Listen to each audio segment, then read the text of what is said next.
ગુજરાતમાં આંધી વંટોળ આવવાની શક્યતા છે। ગુજરાતના હવામાનમાં મોટો પલટો આવવાની આગાહી કરાઈ છે। અંબાલાલ પટેલની ચિંતા વધારે તેવી આગાહી। આજથી વાતાવરણમાં પલટો આવવાની શક્યતા છે। આ મોટી આગાહી અંબાલાલ પટેલે વ્યક્ત કરી છે। ભારે પવન સાથે ધૂળની ડમરીઓ ઉઠશે। રાજ્યના કેટલાક ભાગોમાં આંચકાનો પવન પણ ફૂંકાશે। 15 જૂન પહેલા ભારે પવનના આંધી તોફાન સાથે વંટોળની શક્યતા છે અને આ મહિનામાં કેટલાક વિસ્તારોમાં માવઠાની પણ શક્યતા છે। અંબાલાલ પટેલે ચિંતા વ્યક્ત કરી છે અને ચિંતા વધારનારી આગાહી વ્યક્ત કરાઈ છે। ભારે પવન સાથે ધૂળની ડમરીઓ ઉઠશે અને અમુક જિલ્લાઓમાં વરસાદ પણ થઈ શકે છે। માવઠાની આગાહી વ્યક્ત કરાઈ છે।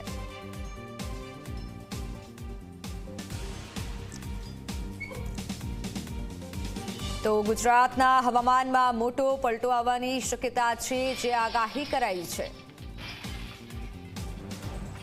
હવામાનમાં આશ્ચર્ય પલટો આવશે અને લગભગ કેટલાક ભાગમાં પવન સાથે અને કોઈ ભાગમાં ધૂળની ડમરી અને સામાન્ય ગાજવી સાથે છાંટા પડવાની શક્યતા રહેશે। જો કે આ લગભગ ગુજરાતના મહદ ભાગોમાં હવામાનમાં પલટો આવશે। અમદાવાદ ગાંધીનગરના ભાગોમાં પણ હવામાનમાં પલટો આવશે। વડોદરાના ભાગોમાં પણ હવામાનમાં પલટો આવશે। આ ઉપરાંત લીમખેડા દાહોદ વગેરે ભાગોમાં હવામાનમાં પલટો આવશે। કચ્છના ભાગોમાં હવામાનમાં વધુ પલટો આવશે। રાજકોટ અને સૌરાષ્ટ્રના ભાગોમાં પણ હવામાનમાં પલટો આવશે અને લગભગ ગાજવીજ અને પવન સાથે કેટલાક ભાગમાં છાંટા પડી શકવાની શક્યતા રહેશે।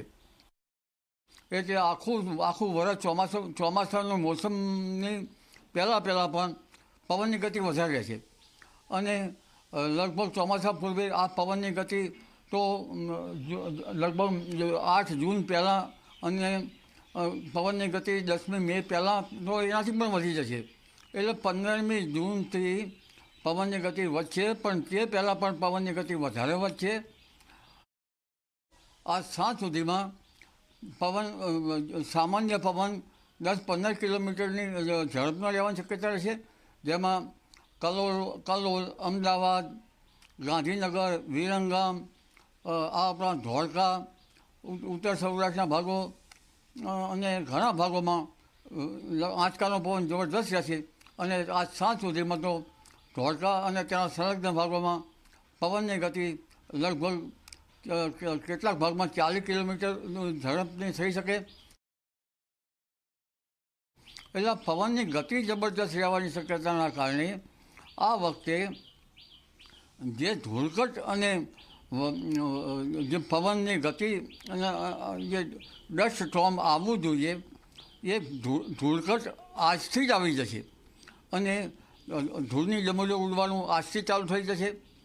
તારીખ 25 એપ્રિલ સુધીમાં તો આ ધૂળની ડમરીઓ વિન્ડ ગસ્ટ વધતી જ જશે અને તારીખ 17થી લગભગ 20-22માં પણ હવામાનમાં પલટો આવશે।